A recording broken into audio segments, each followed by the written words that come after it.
Blessed be cat cryptids. This is B. This is Sarah, and you're listening to the Like You Know Bruh podcast. And this is Cass. Welcome to our next episode.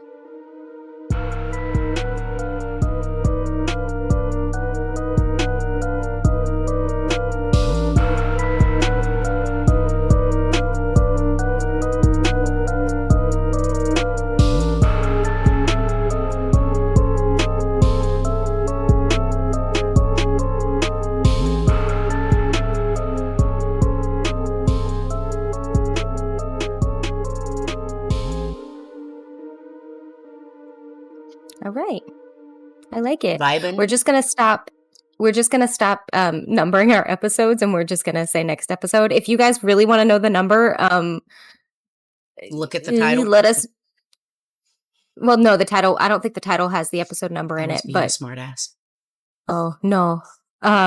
Just let us know if you want to know the number. I don't think it's that serious, but if it is, please let us know.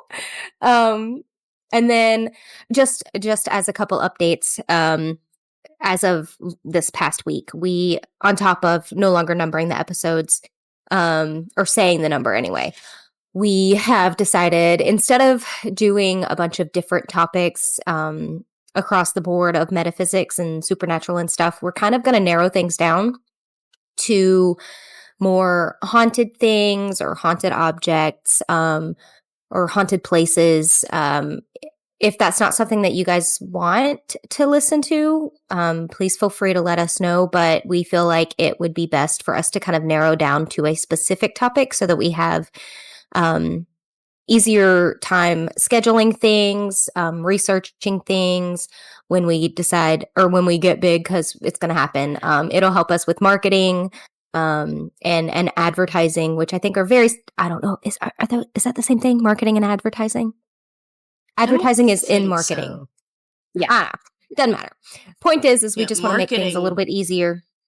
It's okay. It doesn't matter. It doesn't matter.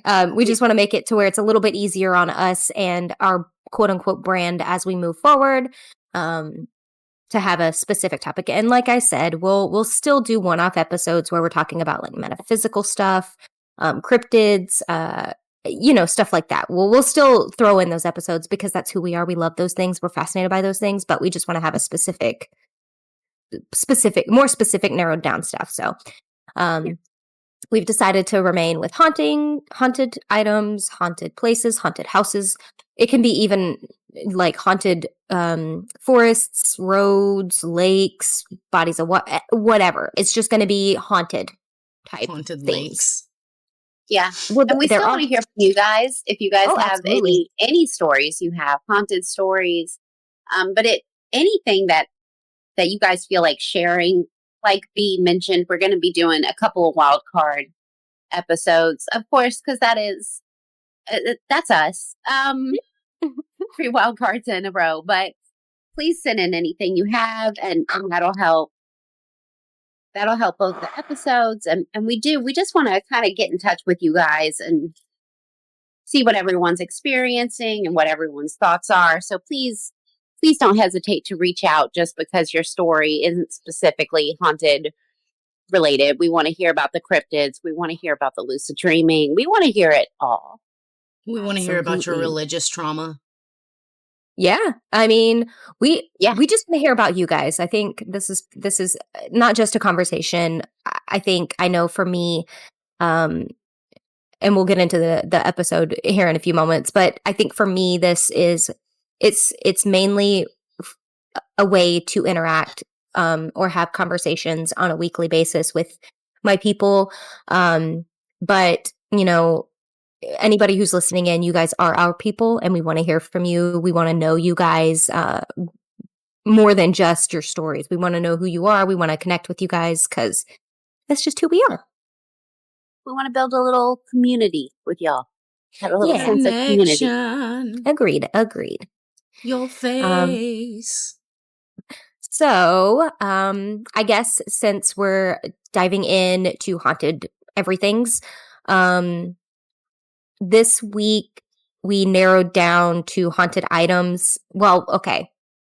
Not necessarily haunted items, but anyway, following with our theme of haunted.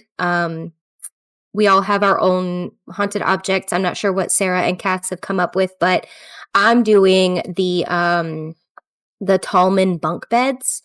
When I first started looking into this, I thought that, before I even looked into any of it, I thought that it was going to be a situation where the bunk beds brought about the tall man, and I'm using quotes, tall man, like Slender Man. I thought that that's where this was going. It was not. Definitely surprised me. So my notes are very jumbled because we decided this morning what we were going to talk about. Another reason that we are choosing a certain path. Yep, that's going to help us out a lot. So that being said, I'm going to go ahead and dive in. So throughout the episode, I do want to say that I got all of my information from Unsolved Mysteries. They just kind of had a short little 11-minute clip on YouTube. So I got most of my information. I got all of my information from this episode. So I couldn't tell if they were using fake names in this, or because they had everybody blocked out, like the mother and the husband, they had their faces like obscure so that you couldn't see them, their identities were hidden. But they refer to the mother and the father, Debbie, Alan, and they had 3 kids, I think. Their son, Danny, and 2 daughters, and maybe a baby. I don't know. It was very confusing the way the episode was laid out when they would describe stuff. So I'm going to say, and I didn't have a lot of time to research it this morning, but I'm going to say that they had 3 to 4 kids. And so they didn't mention any fake names for the daughters, but it's Debbie, Alan, Danny, and 2 to 3 littler ones. So they moved into this house that is in Horicon, Wisconsin on April 13th, 1986.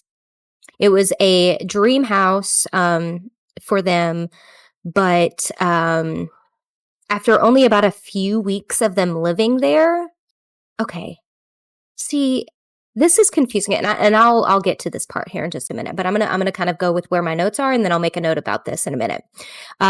So after only a few weeks of living there, their children began getting sick, and they were hardly ever sick. The mom, Debbie, says, after we moved into the house, it seemed like our children were sick all of the time. Sometimes all 3 of the children would go to the doctor within a 1 week span.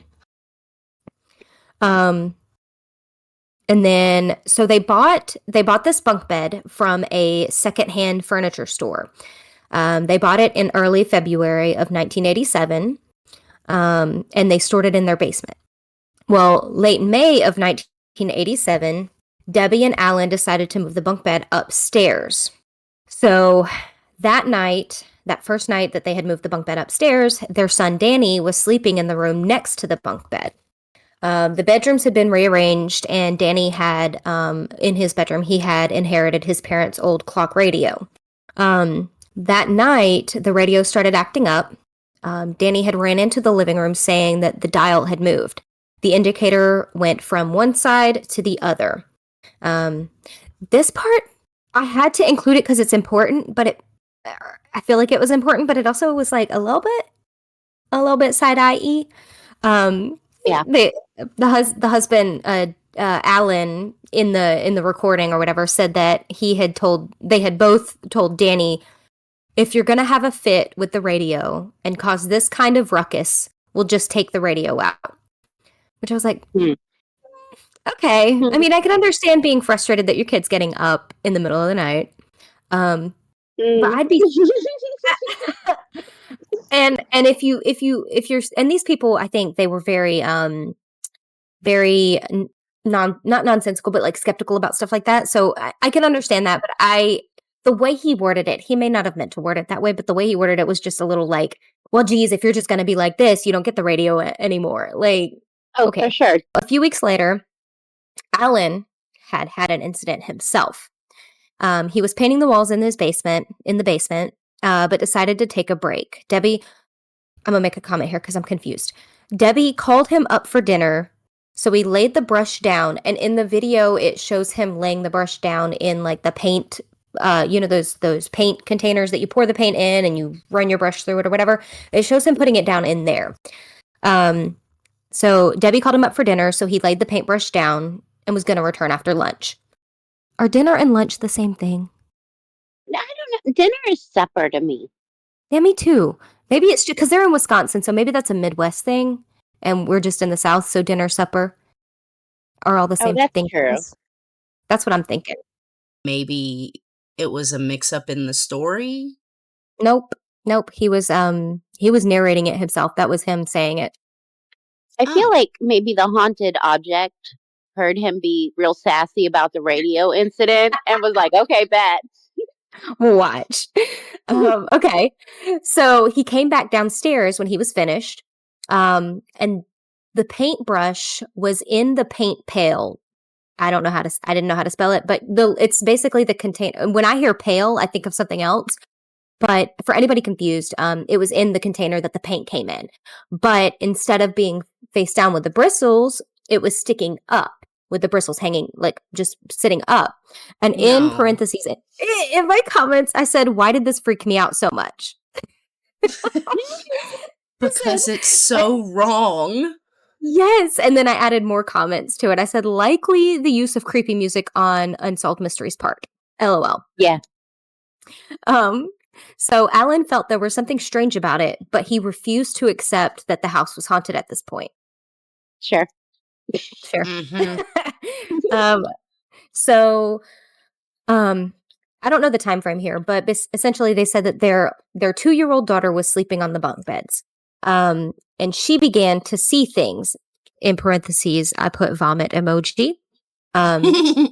She began to see things in her room. Mentioned a witch behind a door, and a lot of mentions of fire.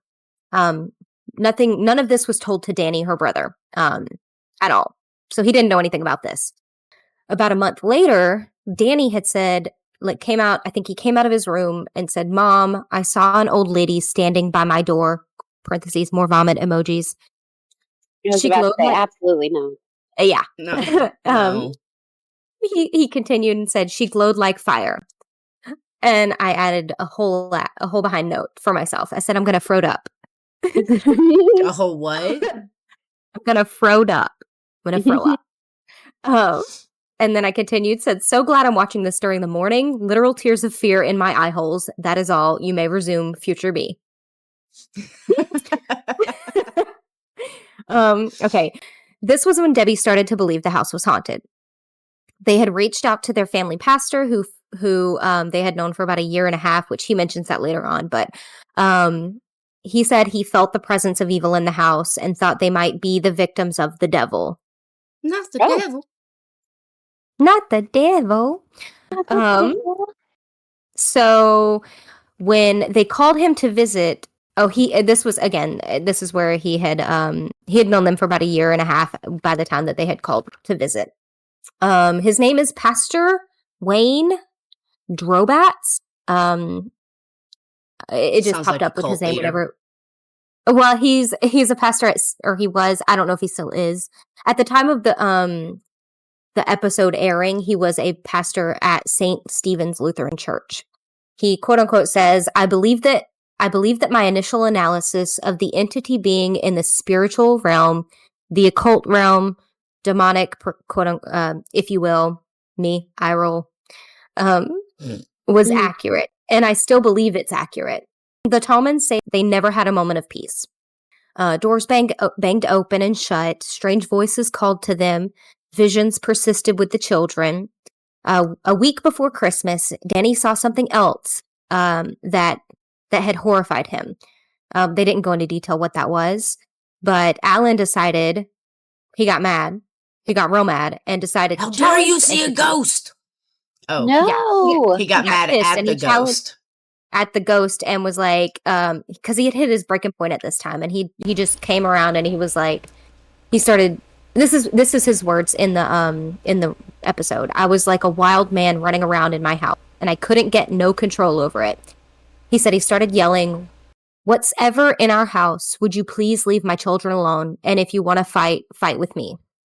Which, good dad. Good dad. Yeah. So 3 weeks later, on January 7th, Alan returned home late from a shift around 2 a.m. This freaked me out. I didn't like this. So he returned home late from around a late shift around 2 a.m. Outside the garage, he heard an eerie howling sound, which it's unclear if it was wind or if it was like just a howling sound. I think it was the wind, but it had the howling sound with it. So he said it started soft, then it got loud. A voice came out of the howling saying, "Come here." I'm good. I'm out. Goodbye. That moment would be the moment that I said, we don't need to live in this house. No, thank you. Yeah. I made a comment. I said, more vomit, more spooked tears. All right, let's go. He ran around to the side of the house to see if anyone was there, but he saw nothing. He went back to the front of the house. He went back to the front steps of the house when he found nothing. And then the howling wind started back up, soft and then loud again. Then the voice came again saying, "Come here." It started repeating itself. He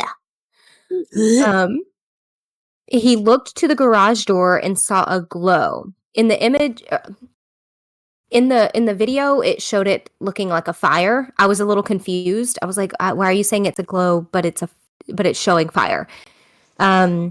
He ran inside, put his lunch pail on the floor, locked the door, and stood there for a brief moment. Then he was like, "Wait a minute, hold on." This is not his words. This is me paraphrasing. "Oh shit, my garage is on fire. Maybe I shouldn't leave it alone." So he ran back outside, but there was no fire. There wasn't anything. It was just kind of exactly how it had been whenever he pulled up to the house. So he went back inside, he deadbolted the door, and he reached for his lunch pail on the floor. But something hurled it from his hands across the living room. No, they can have it. That's yours. That's yours. They can have it. That's yours now. You're clearly more hungry than I am. It's fine. Enjoy. Have at it. So in this moment, I didn't write it down, but his wife mentioned how he was just not necessarily running around, but he was very, she said he was running around. But he came in the room and he was like rushing around the bed and he threw his keys on the nightstand and he was just like a mess. But he began sleeping on the floor of his daughter's room every night to help them feel safe enough to fall asleep. They were traumatized, understandably. He started seeing fog on the floor with the voice coming out of it saying, "You're dead." Mm-mm.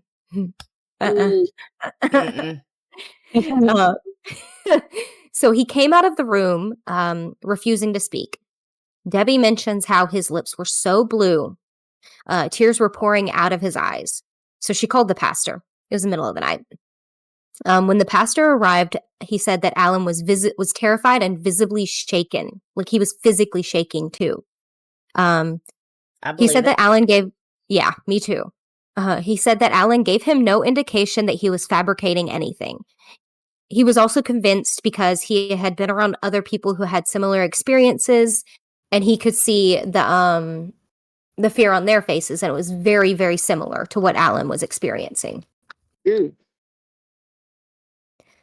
Days later, Alan was working late again. He asked a relative to watch over the girls until he fell asleep. My theory is, because the wife, you'll find out, is in the house as well at this time. My theory is that the wife is too afraid to sleep in the room after what happened. And so maybe like with Alan not being able to do it, they were like, "Hey, family relative, can you please do this for my wife? Because she doesn't feel safe," type thing. Which I'm not going to say what I was going to say. Never mind. I'll say it off screen, or we can cut it out if you want. Okay. I was going to say, if you're not feeling safe enough to sleep in that room, this is all speculation, which is why we can keep it out. But if you're not feeling safe enough to sleep in the room with your daughters, maybe don't have your daughter sleep in there. And no, because 100%. Because if I don't feel safe, I'm not stuffing my kids in the room and just being like, "Well, y'all are on your own." Good luck with the ghosties. if we don't feel safe sleeping in a room in a house, we ain't staying in that house. Well, we can keep this in because I'm just curious, because if the mom was there and just trying to play devil's advocate, if she was there but she was too afraid, then yeah, why wouldn't you sleep, or why wouldn't you pull your daughters out of there? But like, if there was some other reason or some other explanation, then I don't understand why the mom, it's just a little confusing to me. And maybe there's more to the story that we're missing. Maybe she was working from home in the middle of the night. I think what confuses me is, the dad's going around saying, leave my kids alone, come after me. And then the mom's like, good luck alone in this haunted ass room. And that's a little confusing to me. I feel like, for me personally, if my family and I were under what I felt like was an attack from something or in an unsafe environment, for me, we would all be sleeping in the same room if we could not leave the home. Yeah. It was just very confusing to me. Yeah. That is a very confusing. Yeah, which, I mean, again, it could be that we're missing something. We could be missing something, and that's why I say let's go ahead and leave this part in. Because you've got to think, if most of this information was not all of it, I know, but if most of it was taken from a TV show, then the chances of the TV show cutting stuff out to shorten the video or make the episode, fit within the time frame, things could have been left out. It is a TV show. They are going for ratings. Things could have been changed or tweaked to make it better for TV. Well, sure, but that's true for any haunting thing, right? Everything that gets to us, whether it's online, other than us like finding every single person involved in every single thing that we look into, there's going to be a lens, filter, and possible editing for anything. So I think we can just assume that that's. But I was just saying that could explain the confusion in the story, the misalignment, if you will. Well, yeah, absolutely. So for sake of whatever, we don't know what was going on. We don't have all the information. So while we are confused and we would not allow our children to sleep in a room that we thought was haunted, there's likely more to the story. So apologies. You're forgiven. So, we're just saying, couldn't be us. Do what? We're just saying, couldn't be us. That's couldn't all. be. Exactly. Okay. So when they, like I said, the relative came over to sleep in the room to help the girls get to sleep. This relative that they invited over is a complete skeptic. But that night, he changed his mind. The same specter that Alan had seen had appeared again. He came out of the bedroom. Debbie could see that he was terrified. She said, "Get the baby. We're leaving this house, and I'm never coming back." They fled from the house.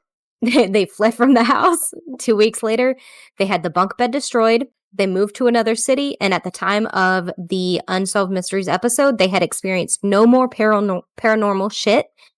And then just as a final note, another family had moved into the house, and they hadn't had any experiences either. So, and I even Googled, that's the end, but I even Googled to see if I could find any sort of updates on anything. And there was nothing. So, I'm glad that they destroyed that bunk bed. I'm glad the husband was like, yeah, my wife is right. Maybe we should not keep moving here, because you hear so many stories about the husband being like, no, it's fine. It's fine. Everything's fine. But he actually was like, yeah, I'm with you, girl. Let's go. Right. I just appreciate that. I appreciate that anytime there was a skeptic, the ghost was like, hello, I actually am here. Hi. And see, I don't know. it goes into the fact that like last week we were talking about don't buy things from used furniture stores or whatever, or if you get a weird vibe, because that was what this was. It was a secondhand bunk bed. And there was a few other haunted objects that I kind of want to discuss, but I'll save those for future episodes. And I want to find one that really freaks me out, like really gives me the heebie-jeebies. But that was the first one on the list of things that I had found. And I was like, let's do it because I need something and I need to jump in now. But it was still a really good one. Very interesting. But sometimes destroying things does work in getting rid of the hauntings. So we'll put that in our survival book. Try destroying it. So I have two thoughts. Number one, even if you don't believe, even if you haven't experienced, if your loved one is coming to you terrified to the point of wanting to leave the house, you get out. You get out. Even if you don't believe, even if you think a part of them is just crazy, for their sanity, get out. Then you can figure it out. You can talk about it where you're in a place where they do feel safe. Yeah. And you can move on and figure it out from there. But these people who like go to their loved one and they're like, oh my God, we've got to get out of here. That I don't feel safe here. I'm seeing things. I'm hearing things, blah, blah, blah. And then this person is like, no, there's no ghost. You're crazy. Like, what do you mean you're going to keep your loved one, like, in any way, shape, or form? Spouse, child, in a place where they feel uncomfortable. So in those moments, here's my thing. Most of the time, well, okay, I'm using a very generalized term, but quote unquote, most of the time, it's not just one person experiencing things in those households. It's children, it's other people. And sometimes even the person who is like, no, it's just nonsense. They have experiences too, but they explain it away. Exactly. Which, I mean, I get it. I don't want to believe that that's something coming to get me or haunting me. But when everyone's experiencing it, even if it's not a ghost, even because there are situations where there's gas leaks, there is, I think limestone has similar effects where you have those feelings of being watched and stuff.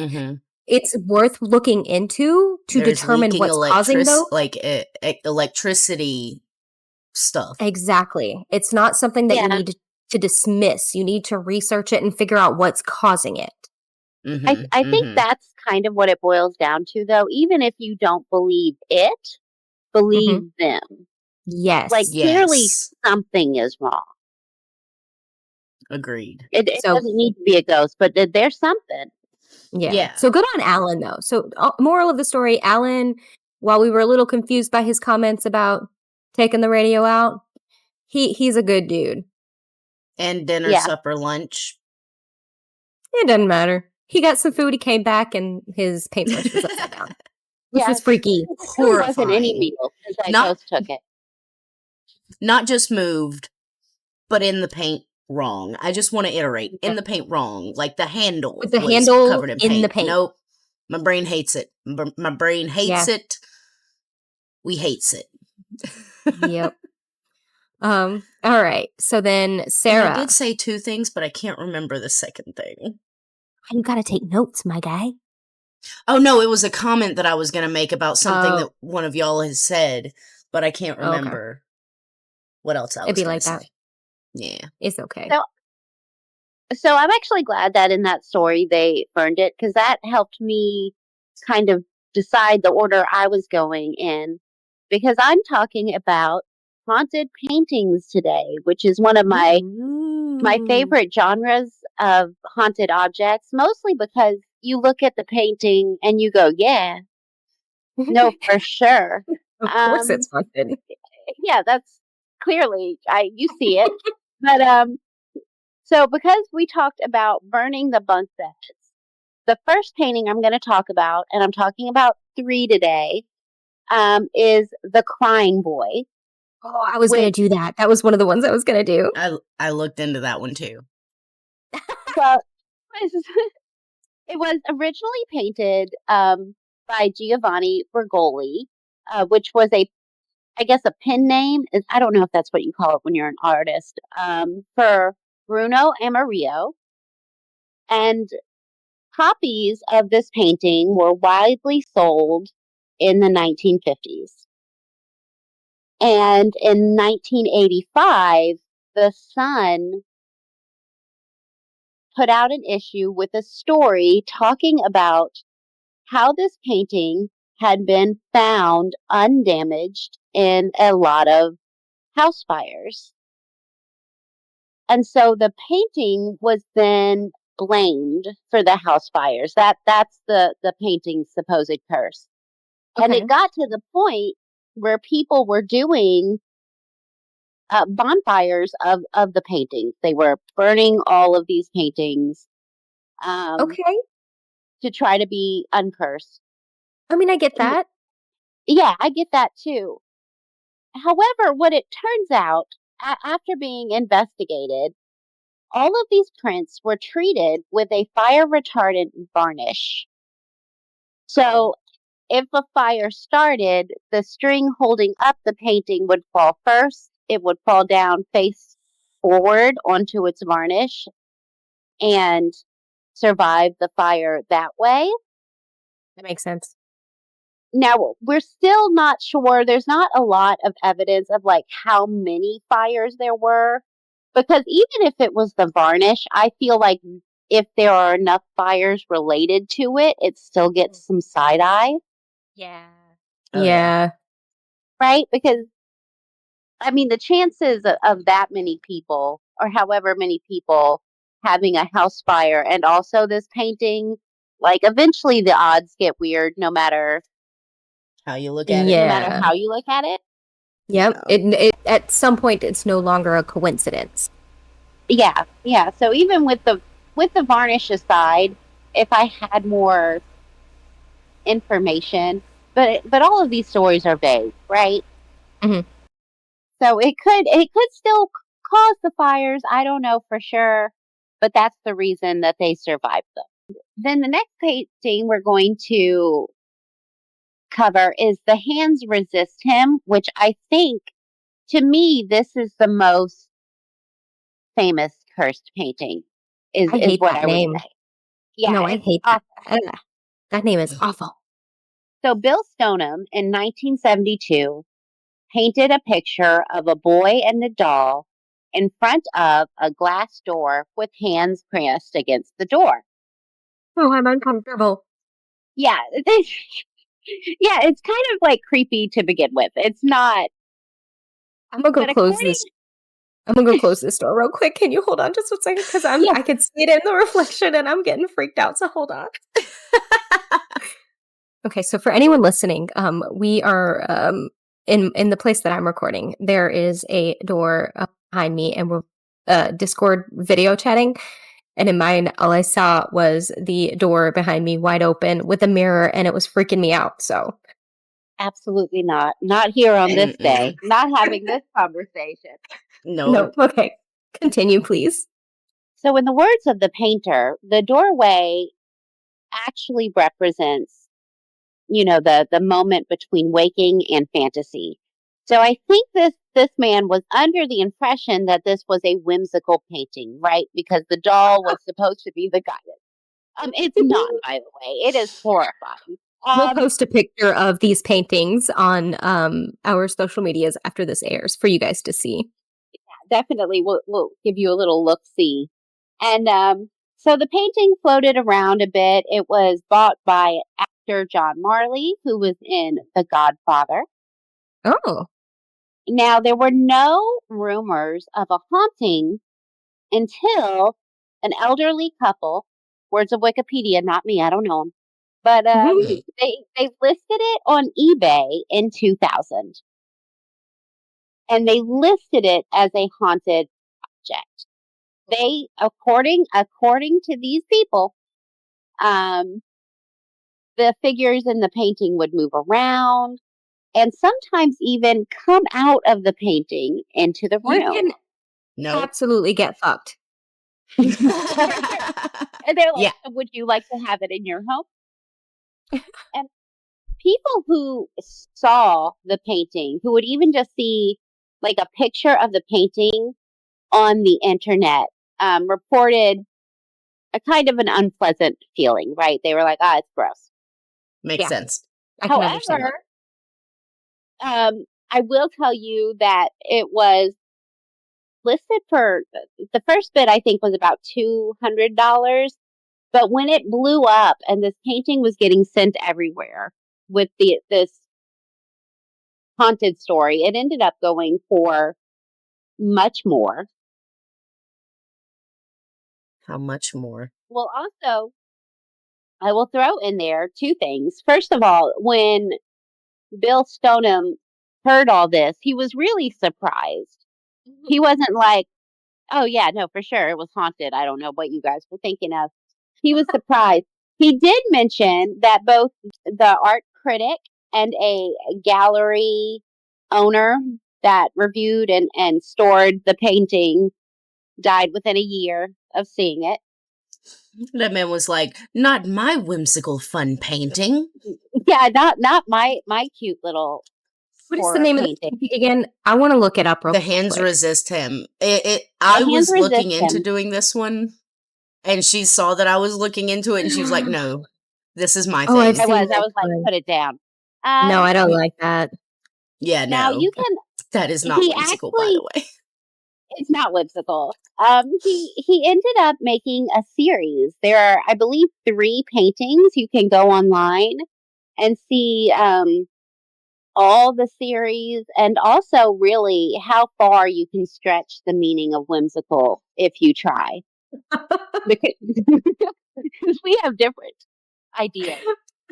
Sir, I think we have 2 different definitions of what whimsical means, and not my whimsy. I don't know what you mean. It's so whimsical, and I'm like Pan's Labyrinth, whimsical. I don't know what we're doing here. And then I'm gonna end with the Anguished Man. Oh yeah, that was another one I looked into. Yeah, the Anguished Man is really interesting to me because we actually don't know anything about. Yeah, you just looked it up. I shouldn't have looked it up. That one's the worst. That one's the worst. Yeah, it's not. It's not. It is horrifying. But see what I mean when it comes to haunted paintings, where you look at them and you're like, well, yeah, obviously. Yeah. Like, yeah. No That's shit. Clearly haunted. What do you mean? Yeah. Oh, just wait until you hear more about it, though. Oh, God, tell me. Yeah. Well, here's the interesting thing about the Anguished Man is we don't know anything at all for sure. It is all based on this one guy's story. We don't know who painted it. We don't know when they painted it. But according to the owner, who is Sean Robinson, he claims that he inherited this painting from his grandmother. And his grandmother told him that the artist of the painting, whoever he may be, or she, I don't know. Well, I guess it'd be a he based on the story, mixed their blood into the paint. Oh. And then unalived themselves, because I don't know what's allowed, soon after. And then I guess grandma heard that and was like, that needs to go in my living room immediately. Because then she leaves it to Sean. And according to Sean, you can hear crying, moaning, occasionally see the figure of a man in your house. Now, he put up a YouTube video of 2010, which I could tell already B will not be watching.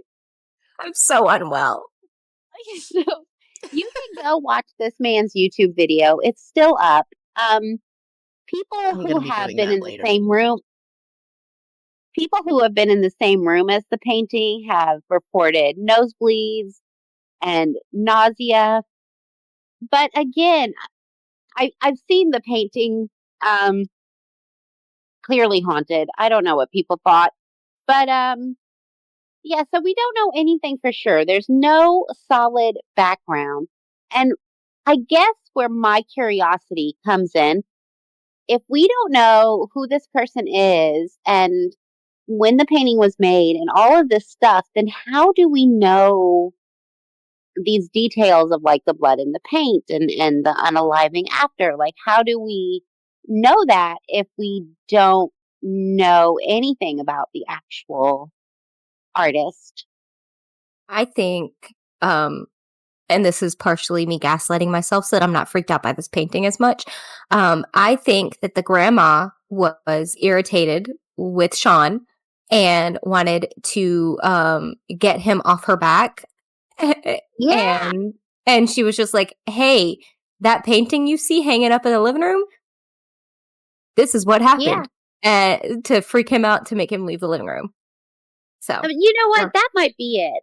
And I think we're gonna gaslight ourselves together. I just feel like, because there's kind of a trend here, right? Where, maybe you want people to watch your YouTube video, so your painting's haunted. Or you're selling your painting on eBay, so it's really haunted. There's a lot of kind of hauntings with a purpose when it comes to paintings. Yeah. Which I'll say, here's what I'll say. Mm-hmm. Get your money how you need to. I would rather you sell something that is quote unquote fake haunted than go see a psychic who is exploiting people, their grief. You know? Yeah. I would rather you sell a haunted object, a fake haunted object, to people who are just curious than exploiting people's grief as a psychic. Looking hard at you, Sandra Brown. I don't know if anybody else.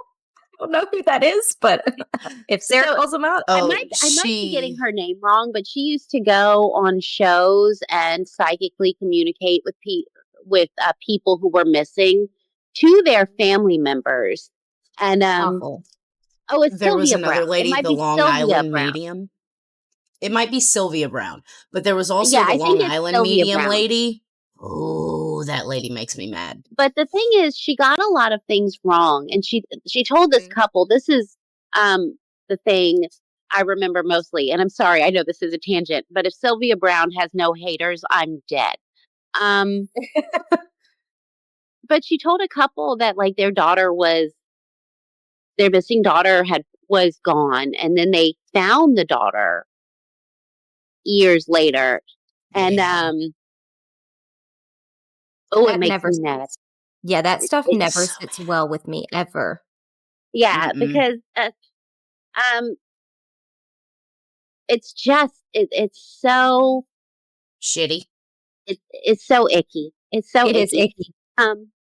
So yeah, you're right. I think I would rather have someone look at a painting and think that looks super duper haunted, because all of these do, right? Mm-hmm. All of these for sure look that way, and then even sell it on eBay and let people enjoy it. Then Sylvia Brown, hashtag Sylvia Brown hater for life. Use that as one of our hashtags. Yeah.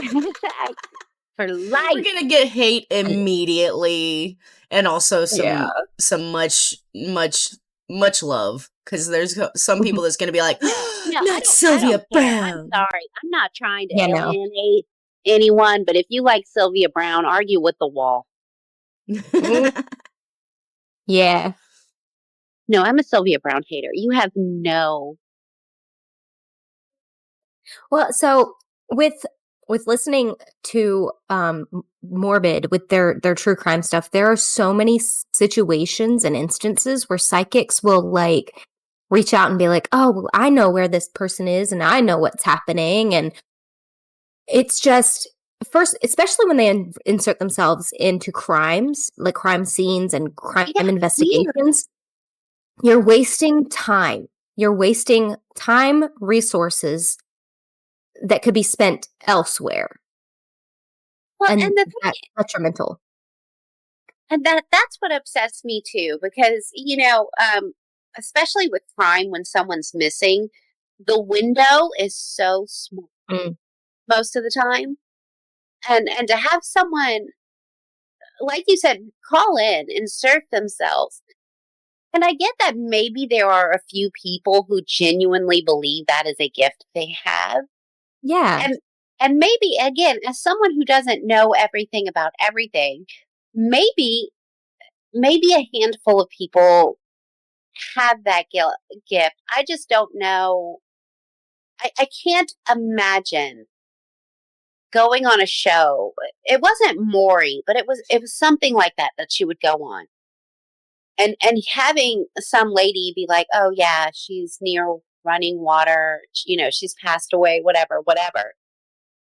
And then because I'm coming for you, right? If that happens to me, like I'm going to show up at your door with my daughter that I found perfectly alive, and be like, you remember when you said that thing? Just be like, "Hey girl, real quick, what the fuck?" Speaking about psychics, it just no, I'm gonna go. Listening to y'all has brought back the recent-ish drama online on like the TikTok psychic who was trying to say there was like this grisly murder, and this psychic was saying it was like 3 people, and the teacher was like the orchestrator or whatever, and it was proven otherwise. Like, law enforcement never took this girl seriously. She just kept on, even after they caught the person who did it. Even after, oh my God. Yes, she kept on, and then got sued by the teacher, who was like, you're what the fuck? defaming my name. Yeah, like she legitimately got sued because she just kept on. She went so viral because she was saying that this person did it, and this person did it, and this person orchestrated it. And like, these people that she was accusing of this stuff was like people who were close to the victim, I believe, like friends. And it was just a really, really disgusting reach for clout, I guess you could say. And she got the attention she wanted, but it was not the kind that she wanted, because there were so many people who were like, first of all, when she started it, like, a lot of people went from her video to these people's like social medias, I want to say. Maybe I could be completely wrong, we'll have to fact check me, but like, there were people going to these people's pages and just spewing, "You're a murderer, how could you do this to someone who trusted you, blah blah blah." So like, yeah, I would have sued the shit out of her too. Yeah. Here's the thing, right? Because y'all know I do tarot readings. And while I don't think that's like a psychic thing, I think that's adjacent, at the very closest. It's considered divination, right? Yeah, it's considered divination. But even doing that, I will not answer certain questions. Right? We're not going to talk about legal things. We're not going to talk about medical things. And the reason is, nothing is infallible. Not a psychic gift, not a tarot reading. There are things that, if you believe in them and you just want some day-to-day guidance, absolutely reach out and ask about that and do whatever. Don't throw your money at people continuously for any reason, because people, you don't know. People can and will take advantage of you. But I definitely think, to go into something like a criminal investigation and act like what you are saying is absolutely infallible and absolute fact is a level of ego that I will never, ever understand. Never. Not even a little bit. And honestly, as someone who is involved in metaphysical stuff, right? And someone who is around someone who does tarot, how can you believe in divination and psychic abilities without being humble about it? Because the God, the universe, the gods, whatever, are speaking through you. You are not all powerful. And there has to be a sense of, I'm going to say the wrong word, I know, but it's the only word popping into my brain. Humility, humbleness. New word. But there has to be a certain amount of that to even humility, feel, I think. Humility, that's the word. Yeah. But yeah, there has to be a certain sense of humility to be able to reach out to something way bigger than yourself, way more powerful, whatever, and ask them for help in guidance of any sort, but especially divination. I don't know. That's my thoughts on divination and psychic abilities and stuff like that. Like, I feel like if you're not humble about it, at least to a degree, then it's not even, I don't know that for me it's necessarily about humility as someone who does actually do that. I'm not tarot adjacent, I'm tarot reader. So I don't know that it's so much about humility. I do think that there are certain people that it's just, again, like if you're coming about a medical issue, I cards are not infallible. Nothing is infallible. Even a doctor, right? Even people make mistakes. But I don't want you coming to me and then to see if you should get that mole checked out. Yeah, no, basically though, there's a difference between like, hey, I'm seeing this guy and it's going this way. Do you think this will work out? Or sometimes I'm not the answer. Sometimes a doctor's the answer. Sometimes a lawyer is the answer. For me, there's accountability as a tarot reader, as someone who will sit down and say, this is what I see. This is, and I'll also talk to you as a person too, like friend to friend. Mm-hmm. Here's what the cards say. And this is kind of the vibe I'm picking up. But for me, there's accountability with that, which means if you ask me about like a legal thing, a medical thing, a whatever, as someone who feels responsible and accountable, I will tell you it's not the proper avenue for that. There's sometimes, actually a lot of times, the answer will be mundane, even if you're a spiritual person.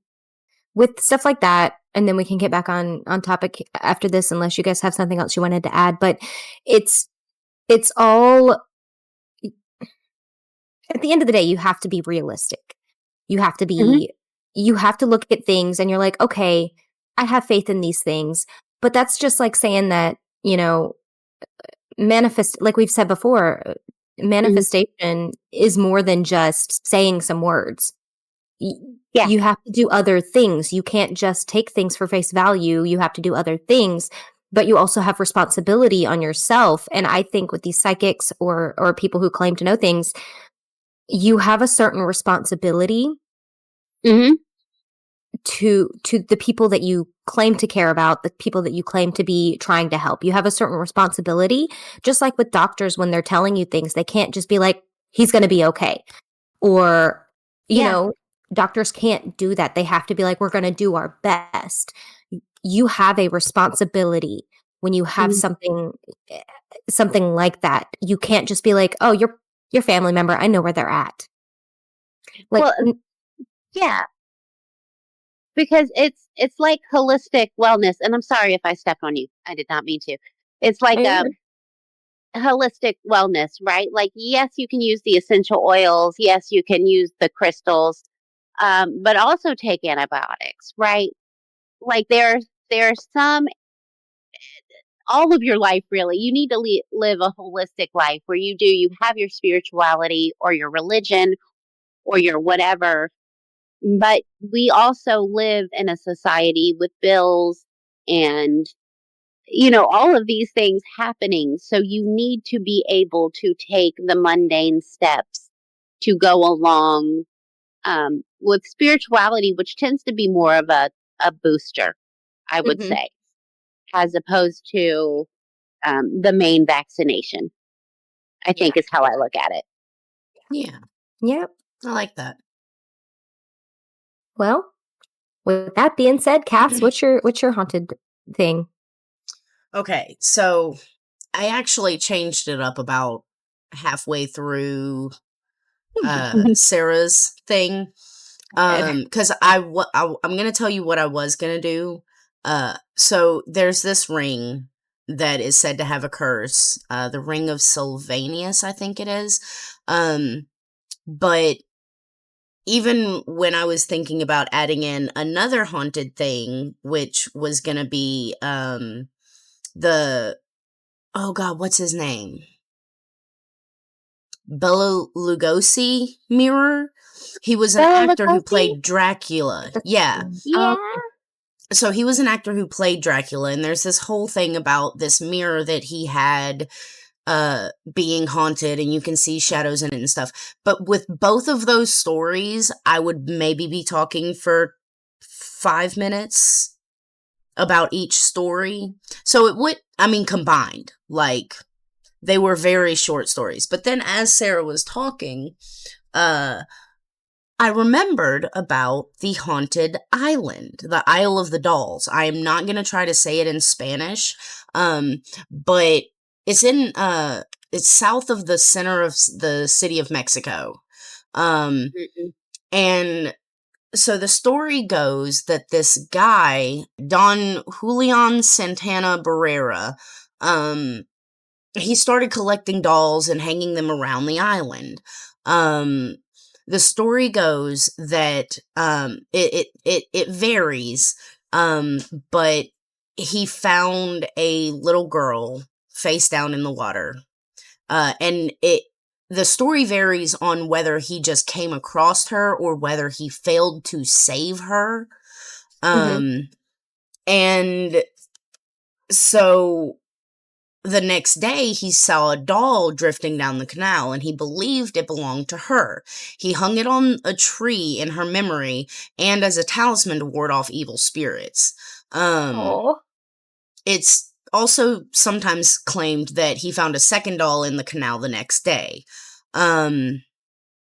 It's speculated that after her death, the young girl's spirit haunted the island. You can find all of this information on the Wikipedia page, by the way. That's where I'm getting most of my information. But I am also going off of memory because I've seen it covered in so many like the ghost hunters and blah, blah, blah. Also referenced in a few horror movies. Just as it was actually nerd, FYI. It was actually the location of a film called Maria Candelaria, and after he died in 2001, his family opened it to the public as a tourist attraction.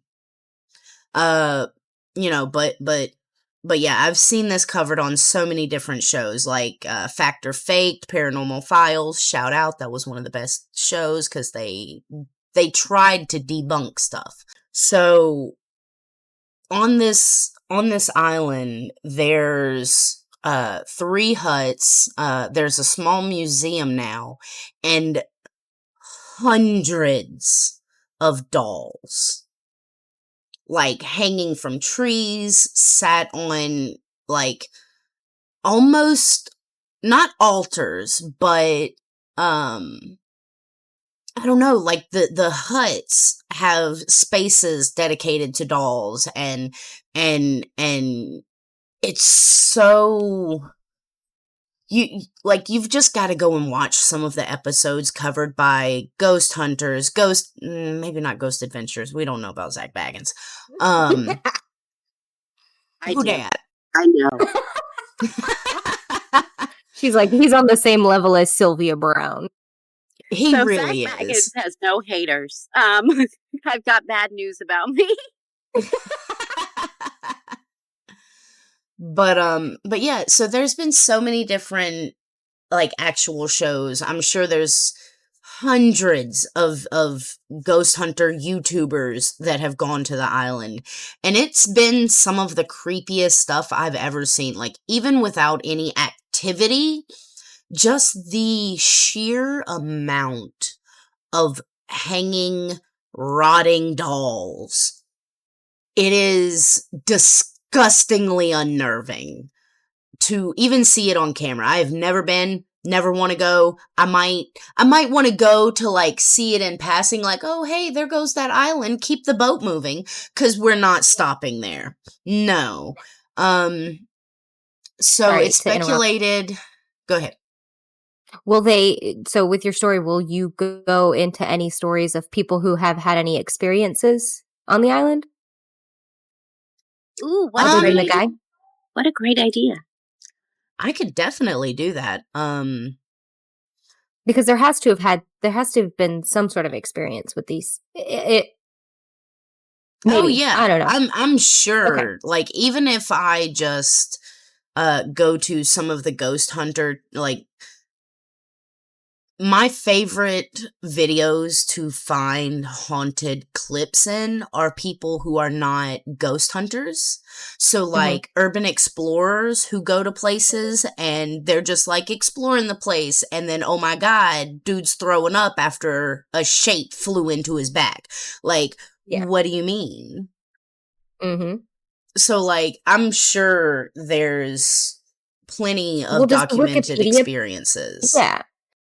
To me, even if it's not actually haunted, I don't like dolls. As any of our listeners who listened to the last podcast will know. The last episode. I don't like dolls. At all. None of us do. Yeah. No. And there's no reason to. And I know why it is that a lot of people don't like dolls. It's uncanny. Because and honestly, why are we so scared of something that looks like us? That's Uncanny like Valley. ingrained into our DNA. Yeah. Like, that's what I'm saying. Like, there had to have been something like that. Goes back to we're going to have to cover haunted DNA. We have to, because that kind of goes in line with that. Like, what in our ancestral past looked like us, but wasn't us, that made us terrified of things that look like us, but not. Like, can I tell you my theory? Yes. Yes, flesh always. pedestrians. Flesh pedestrians is what comes to my mind. Well, it's possible too, because that's one of those things where everyone, like every society, has something very similar. Like almost all the ancient societies have something very similar, and it goes back to like the beginning. That's why I kind of specifically mentioned like ancient cultures have a lot of that. Because, there used to be way more wilderness that people actively lived in than there are today, right? Like, today's very much like apartment buildings, suburbs. But back when people lived in nature, those stories were very prevalent. And you got to assume there's a reason. Well, so there's the theory, throwing in the devil's advocate, right? Humans are also vile creatures sometimes, and they are. I'm sure back in the day when there were separate like villages or whatever you want to call them, and they would attack each other, like that could be another aspect of it. Now, do I believe that? I mean, I don't know. I just feel like flesh pedestrians fit the bill, but I think I'm sorry. I don't know if you were. I don't even know what I was going. You go ahead. No, I think that's actually a great point. I'm sure some of it can be chalked up to things that we would diagnose as like sociopathy, psychopathy today. That people were just kind of working with a very different set of knowledge than we have today. And I do think that would definitely explain some of it. I don't know.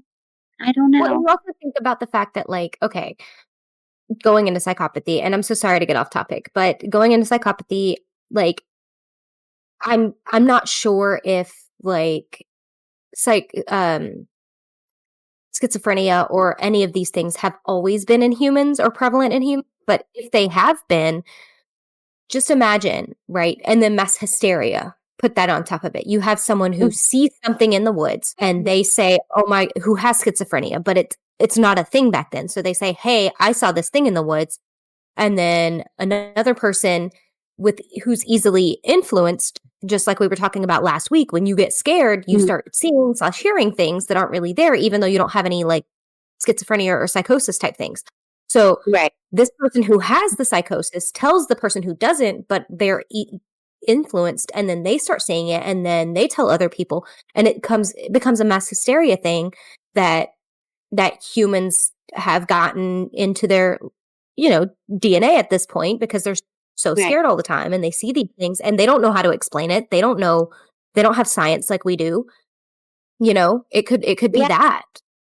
Well, and that's the thing too. That's why I mentioned, like, they were working with a very different set of knowledge, right?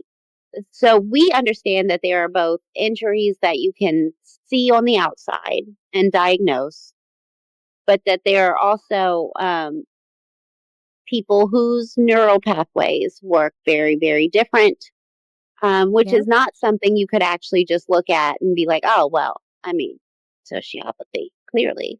And when you're in that space and kind of working with a lot of religions and spiritualities where pretty much everything was outside based, right? There was always like deities, and you would have these big forces of good and evil, which we still have today.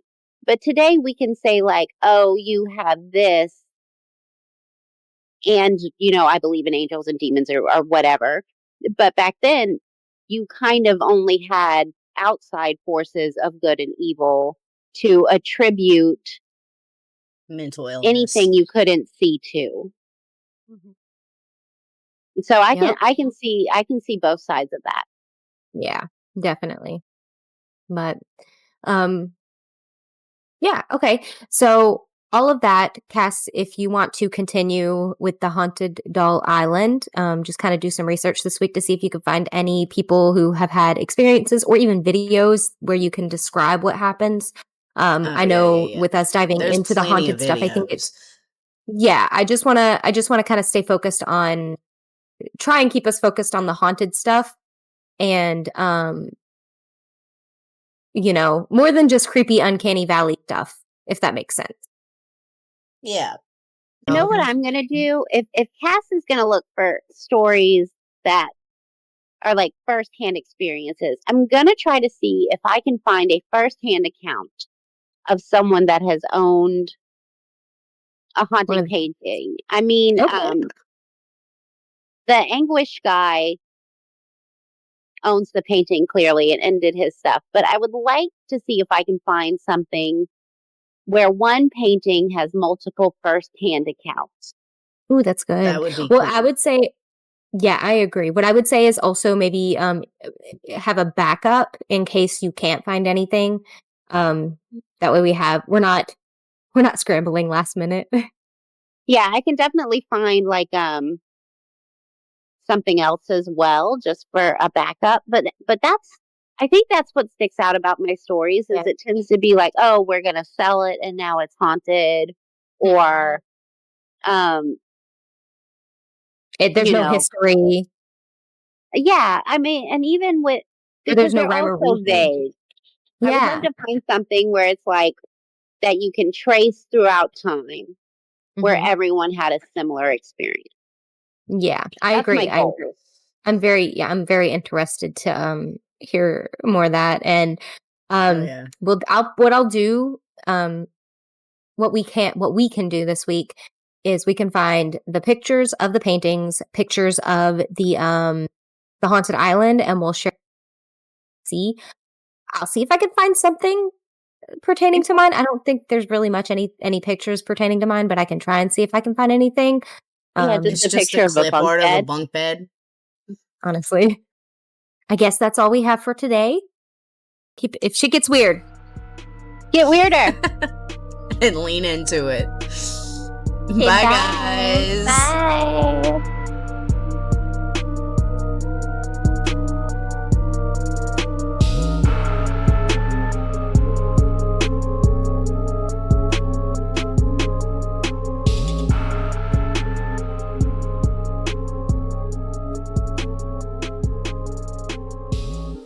Hey guys, cryptids are notoriously hard to find, but the Like You Know Bruh podcast is not. You can find us on Instagram or TikTok if you just want to keep up with the latest news, or you can listen on YouTube or Spotify. And if you want to email us, that's likeyouknowbruhpodcast@gmail.com, so you can share your stories, tell us what you want to hear, or you know what, just tell us about your day. We don't care, we're here. That's LIKEYWAKNOWBRUHPODCAST. Reach out to us anytime at Gmail or leave us a comment on any of our social medias. We'd love to hear from you guys. Okay, bye!